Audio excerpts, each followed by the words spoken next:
আমি আপনাদের মাঝে পবিত্র কোরআনুল কারীম থেকে সূরাতুল আরাফের 158 নম্বর আয়াত তেলাওয়াত করেছি। আল্লাহ পাক রব্বুল আলামিন দুনিয়ার মানুষদেরকে, পৃথিবীর মানুষদেরকে ডেকে ডেকে বললেন, ও দুনিয়ার মানুষেরা, ও পৃথিবীর মানুষেরা, তোমরা শোনো শোনো শোনো শোনো শোনো। কুল ইয়া আইয়ুহান নাসু ইন্নী রাসূলুল্লাহি ইলাইকুম জামিয়া। আমি তোমাদের মাঝে যেই নবী প্রেরণ করেছি, যেই নবী পাঠাইলাম, সেই নবী শুধুমাত্র কেবলমাত্র নবী হিসাবে পাঠাই নাই, আমি আল্লাহ পাক রব্বুল আলামিন তাকে রাসূল হিসাবে প্রেরণ করেছি। বলেন না সুবহানাল্লাহ। আল্লাহ পাক রব্বুল আলামিন দুনিয়ার মধ্যে মানুষের হেদায়েতের জন্য মানুষদেরকে খারাপ পথ থেকে আলোর পথে আনার জন্য, জান্নাতের পথে আনার জন্য লক্ষাধিক নবী রাসূল দুনিয়ার মধ্যে রব্বে কারীম পাঠাইছে। 1,24,000 পয়গম্বর, মতান্তরে 2,24,000 পয়গম্বর আল্লাহ পাক রব্বুল আলামিন পাঠাইছে। এক একজন নবীকে এক একটা গোত্রের জন্য, কওমের জন্য পাঠাইছে। আল্লাহ পাক রব্বুল আলামিন বলেন, হাবিব আমার, বন্ধু আমার, হে নবী মুহাম্মদুর রাসূলুল্লাহ সাল্লাল্লাহু আলাইহি ওয়াসাল্লাম, আমি আল্লাহ পাক রব্বুল আলামিন আপনাকে শুধু কুরাইশ বংশের জন্য নবী হিসাবে পাঠাই নাই। আমি আল্লাহ পাক রব্বুল আলামিন আপনাকে মক্কা শরীফের জন্য নবী হিসাবে পাঠাই নাই। আমি আল্লাহ পাক রব্বুল আলামিন আপনাকে মদিনার জন্য নবী হিসাবে পাঠাই নাই। আমি আল্লাহ পাক রব্বুল আলামিন আপনাকে রাসূল হিসাবে পাঠাইছি ইলাইকুম জামিয়া, পুরা পৃথিবীর জন্য আপনাকে রাসূল হিসাবে প্রেরণ করেছি। বলেন না সুবহানাল্লাহ। মাটির নিচে যত প্রাণী আছে, আসমানের উপর যত ফেরেশতা কুল আছে, জিন জাতির জন্য, প্রাণী কুলের জন্য, ইনসান জাতির জন্য, আমি আল্লাহ পাক রব্বুল আলামিন সকল জাতির জন্য আপনাকে রাসূল হিসাবে প্রেরণ করেছি। বলেন না সুবহানাল্লাহ। তাহলে কি এই নবীকে ভালোবাসা দরকার আছে কি নাই? এই নবীকে ভালোবাসতো সাহাবায়ে কেরামরা নিজের জীবনের চাইতে বেশি বেশি ভালোবাসতো। একজন সাহাবী, যে সাহাবীর নাম হলো হযরতে কাতাদা। এই কাতাদা নবীজি সাল্লাল্লাহু আলাইহি ওয়াসাল্লামকে এত বেশি বেশি ভালোবাসতো, নবীজি সাল্লাল্লাহু আলাইহি ওয়াসাল্লাম যখন খাবার খাইতো, এই নুমান বিন কাতাদা আল্লাহর নবীর চেহারা মুবারকের দিকে তাকায় থাকতো। আল্লাহর নবী সাহাবায়ে কেরামদেরকে যখন হাদিস থেকে, পবিত্র কোরআনুল কারীম থেকে তেলাওয়াত করে শোনাচ্ছে, জান্নাতের কথা বলতেছে, জাহান্নামের কথা বলতেছে, এই সাহাবী শুধুমাত্র নবীর চেহারা মুবারকের দিকে তাকায় থাকতো। কাফের মুশরিক বেঈমানেরা দূর থেকে ফলো করলো হযরতে নুমান বিন কাতাদা শুধু শুধু আল্লাহর নবীর চেহারার দিকে তাকায় থাকতো। কি জন্য আল্লাহর নবীর চেহারার দিকে তাকায় থাকতো? কাফের মুশরিক বেঈমানেরা সহ্য করতে পারে নাই। সেই জন্য হযরতে নুমান বিন কাতাদাকে ধরে নিয়ে গেল, হাত বেঁধে দিল, পা বেঁধে দিল। কাফের মুশরিক বেঈমানরা বলল, নুমান বিন কাতাদা, তুমি শুধু শুধু আল্লাহর নবীর চেহারা মুবারকের দিকে তাকায় থাকো। হযরতে নুমান বিন কাতাদা বললেন, কাফের মুশরিক বেঈমানরা, যে নবীর চেহারার দিকে তাকাইলে মনে হয় যেন আল্লাহর জান্নাতের দিকে তাকায় আছি। একটু আওয়াজ দিয়ে বলেন না সুবহানাল্লাহ। যেই নবীকে না বানাইলে আল্লাহ রাব্বুল আলামিন আসমান বানাইতো না, জমিন বানাইতো না, জান্নাত জাহান্নাম কুল কায়নাত কোনো কিছুই সৃষ্টি করতো না। যেই নবীকে না বানাইলে আমি কাতাদাকে আল্লাহ রাব্বুল আলামিন বানাইতো না।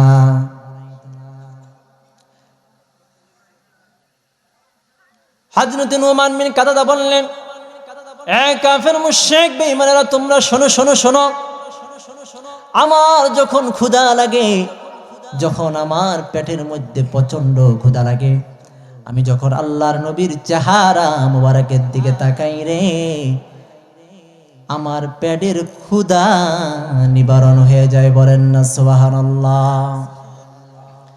কাফের মুশরিক বেঈমানেরা বলল, এই নুমান বিন কাতাদা, না না না, তুমি আল্লাহর নবীর চেহারা মুবারকের দিকে তাকায় থাকতে পারবা না।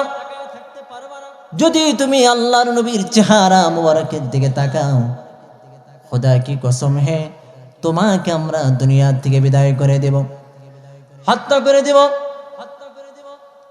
হযরত নুমান বিন কাতাদা বললেন, কাফের মুশরিক বেঈমানরা, তোমরা শোনো শোনো, তোমরা যদি আমার প্রাণ পাখিটা, আমার জীবনটা যদি বের করে দাও, সেই নবীকে দেখার পরে কালিমা শরীফ পরে মুসলমান হয়েছি, সেই ঈমান ছাড়তে পারবো না, নবীর মহব্বত ভালোবাসা ছাড়তে পারবো না।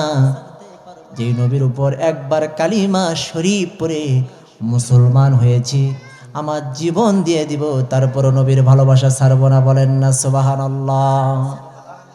কি মহব্বত, কি ভালোবাসা। এরকম সময় একজন পাষাণ হৃদয়ের মানুষ, পাষাণ হৃদয়ের কাফের, হাতের ভিতরে ছুরি নিয়ে, অস্ত্র নিয়ে হযরতে নুমান বিন কাতাদার একটি চোখ উঠায় দিল। ওরে বন্ধু, একটু গভীর মনোযোগ দাও রে বন্ধু। কি ঈমান ছিল সাহাবায়ে কেরামদের, কি ভালোবাসা ছিল সাহাবায়ে কেরামদের। হযরতে নুমান বিন কাতাদার একটি চোখ তুলে ফেলে দিল। হযরতে নুমান বিন কাতাদা বলল,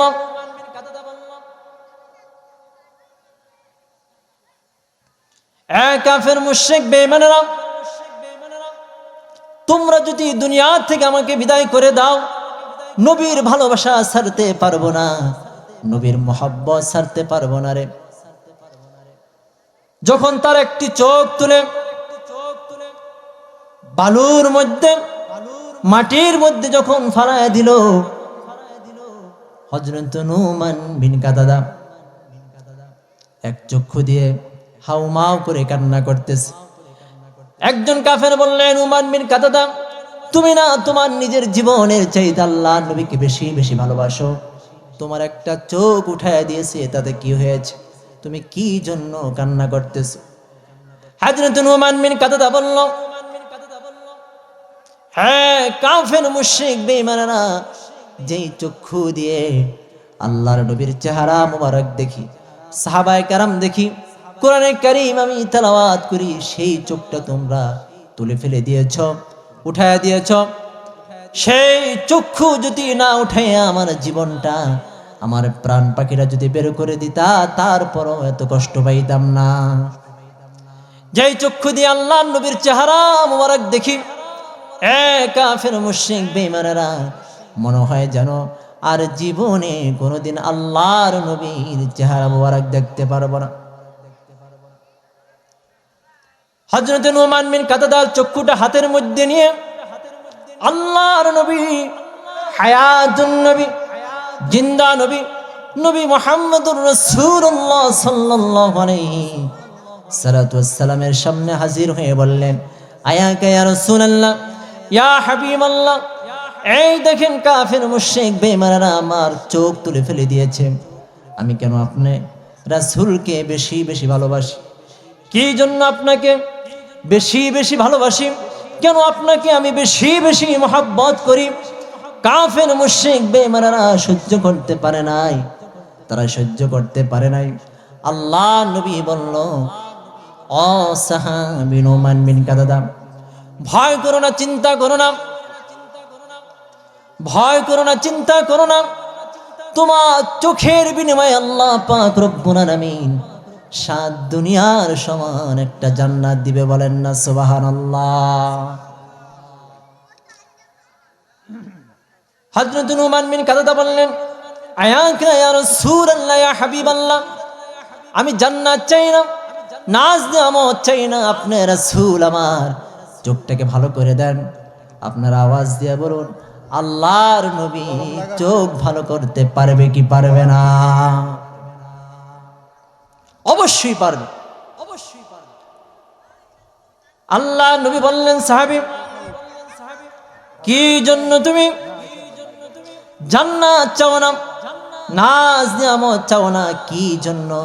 তোমার কি হয়েছে বলো?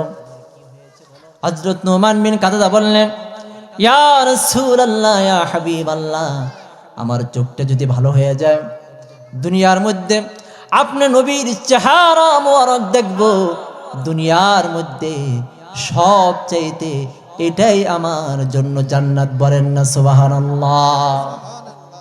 আল্লাহ নবী তার জবান মোবারক থেকে লালা মোবারক, থুতু মোবারক হযরত কাতাদার চোখের মধ্যে লাগায় দিল। সঙ্গে সঙ্গে হযরত নুমান বিন কাতাদার চোখটা ভালো হয়ে গেল। আল্লাহ নবী বলল, ও নুমান বিন কাতাদা, এখন তো তোমার চোখ ভালো হয়ে গিয়েছে, তুমি এখন কেমন দেখতে পারো, কেমন দেখতে পারো? হযরত নুমান বিন কাতাদা বললেন, ইয়া রাসূলুল্লাহ, ইয়া হাবিবাল্লাহ, আগে যখন আমার চোখটা ভালো ছিল, সাহাবায়ে কেরামের চেহারা মোবারক দেখতাম, পবিত্র কুরআনুল কারীম তেলাওয়াত করতাম, আপনি নবীর চেহারা মোবারক দেখতাম।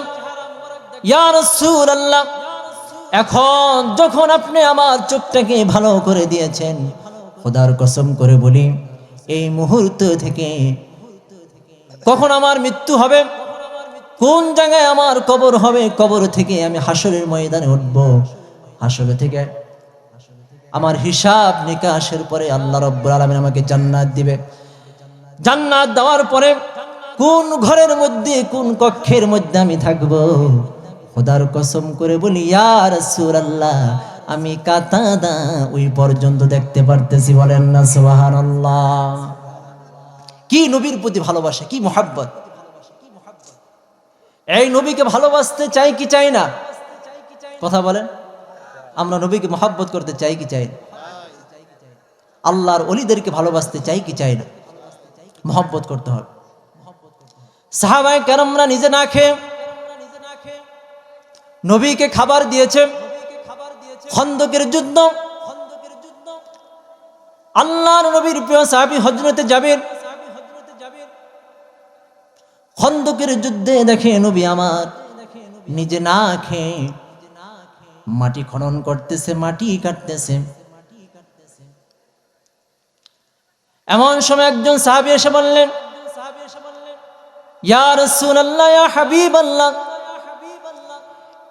এই দেখেন আমি আজকে 2 দিন হয়ে গিয়েছে, ইয়া রাসূলুল্লাহ, আমি খন্দকের যুদ্ধের কাজ করতেছি, মাটি খনন করতেছি, ইয়া রাসূলুল্লাহ, আমার পেটের ভিতরে খাবার নাই, আমার শরীরটা কাঁপতেছে। আল্লাহর নবী, দো জাহানের বাদশা নবী, নবী মুহাম্মদুর রাসূলুল্লাহ সাল্লাল্লাহু আলাইহি ওয়াসাল্লাম বললেন, সাহাবী রে, এ সাহাবী, তোমার পেটের ভিতরে খাবার নাই, তুমি আমার দিকে একটু তাকাও।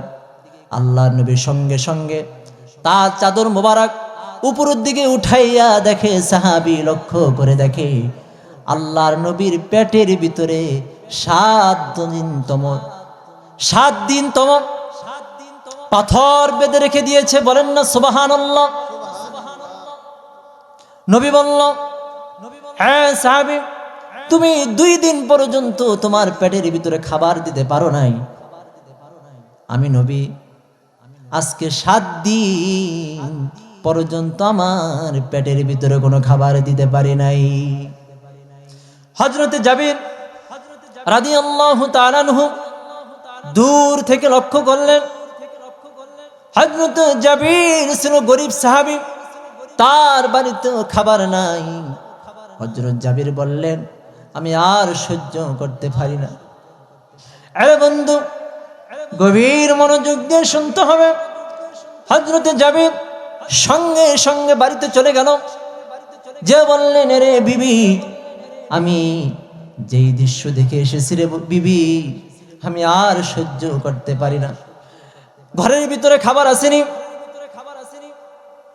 বিবি বললেন, স্বামী, ঘরের ভিতরে আটা আছে, আর কোনো কিছু নাই। জাবির রাদিয়াল্লাহু তাআলা আনহু বললেন, বিবি রে, আর কোনো খাবার নাই, রুটি খাইবে, কিন্তু কি দিয়া খাইবে, কি দিয়া খাইব? বিবি বললেন, স্বামী রে, ছোট্ট একটা বকরি আছে, এই বকরিটা যদি জবাই করো, তাহলে নবী মুহাম্মদুর রাসূলুল্লাহ তার খাবার হয়ে যাবে, বলেন না সুবহানাল্লাহ। হযরতে জাবির বাড়ি থেকে আল্লাহ নবীর সামনে হাজির হয়ে বললেন, আয়াকা ইয়া রাসূলুল্লাহ, ইয়া হাবিবাল্লাহ, আজকে আপনি নবী, আমার বাড়িতে আজকে দুপুরবেলা আপনি মেহমান হইবেন, আমার বাড়িতে আপনার দাওয়াত। ইয়া রাসূলুল্লাহ, ইয়া হাবিবাল্লাহ, আপনি যাইবেন, আপনার সঙ্গে 2-3 জন নিয়ে যাইবেন। আল্লাহর নবী বললেন, আরে জাবির, তুই কি বুঝলি রে জাবির, আমি নবী খাইব, আমি নবী একা একা আমার পেটের ভিতরে খাবারে দিব। আমার সঙ্গে খন্দকের যুদ্ধে 1 থেকে 1,500 সাহাবী আছে রে জাবির, আমি নবী এই সাহাবীদেরকে ছাড়া তোমার বাড়িতে মেহমান হইতে পারবো না। সুবহানাল্লাহ। হযরত জাবির বললেন, ইয়া রাসূলুল্লাহ, ইয়া হাবিবাল্লাহ, বাড়ির মধ্যে তো খাবার নাই, ছোট্ট একটা ছাগল আছে, আর আটা আছে, 2-3 জনের খাবার হবে। ইয়া রাসূলুল্লাহ, 1,500 সাহাবীদেরকে খাবার খাওয়ানোর মতো সাধ্য আমার নাই, ক্ষমতা নাই। আল্লাহর নবী বললেন, এ জাবির, তুই চিন্তা করিস না, বাড়ির ভিতরে চলে যাও, ঘরের ভিতরে চলে যাও, তোমার স্ত্রীকে, যখন তোমার স্ত্রী রান্না করবে, তোমার স্ত্রীকে বলবা, বিসমিল্লাহির রহমানির রহিম বলে রান্না করতে শুরু করবা, বলেন না সুবহানাল্লাহ। হযরত জাবির মনের ভিতরে আনন্দ খুশি নিয়ে বাড়ির মধ্যে চলে গেল। যাওয়ার পরে বন্ধু, গভীর মনোযোগ রে বন্ধু, হযরত জাবির চলে গেল। যাওয়ার পরে স্ত্রীকে ডেকে ডেকে বললেন, এই স্ত্রী, আটা দিয়ে রুটি বানাও। আর কিছুক্ষণ পরে আল্লাহর নবী, আখিরি জামানার পয়গম্বর, আমার বাড়িতে তাশরীফ আনবেন, বলেন আল্লাহু আকবার। তুমি রুটি বানাও। হযরত জাবিরের 2 জন সন্তান ছিল। বড় সন্তানকে নিয়ে হযরত জাবির ছাগলের বাচ্চাটা, বকরির বাচ্চাটাকে জবাই করে দিল। জবাই করার পরে রান্না বান্না শুরু করতেছে। ছোট ভাইটা ঘুমায়া ছিল রে বন্ধু। হযরত জাবিরের ছোট সন্তানটা ঘুমায়া ছিল। ঘুম থেকে উঠে বড় ভাইকে ডেকে ডেকে বললেন, আরে বড় ভাই, আমাদের বাড়ির মধ্যে না একটা ছাগলের বাচ্চা ছিল, বকরির বাচ্চা ছিল, সেই বকরির বাচ্চাটা, ছাগলের বাচ্চাটা কই রে কই? বড় ভাই বললেন, ছোট ভাই রে, তুমি কি জানো না আজকে আমাদের বাড়ির মধ্যে আল্লাহর আখিরি জমানার পয়গম্বর নবী মুহাম্মদুর রাসূলুল্লাহ তাশরীফ আনবেন? আল্লাহু আকবার বলেন। সেই জন্য ওই ছোট ছাগলটা কুরবানি করে দিয়েছি, জবাই করে দিয়েছি, রান্না বান্না হবে। ছোট ভাই বললেন, বড় ভাই, বড় ভাই, তুই কি করলি? এই ছাগলটা নিয়ে আমি খেলা করতাম, এই ছাগলটা নিয়ে আমি খেলা করতাম, তুই আমাকে ডাক দিলি না কেন? ছোট ভাই বললেন, বড় ভাই রে, কিভাবে জবাই করেছ একটু বলো না আমাকে, আমার কাছে বর্ণনা করো, কিভাবে তুমি ছাগলটাকে জবাই করেছ? বড় ভাই বুঝতে পারে নাই।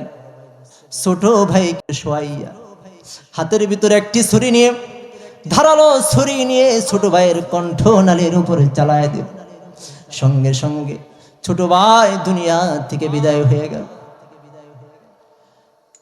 হযরত জাবের রাদিয়াল্লাহু তাআলা আনহু তার স্ত্রী ঘরের মধ্যে প্রবেশ করে দেখে তার কলিজার টুকরা সন্তান নাই আর নাই রে, হাউমাউ করে কান্না করতেছে।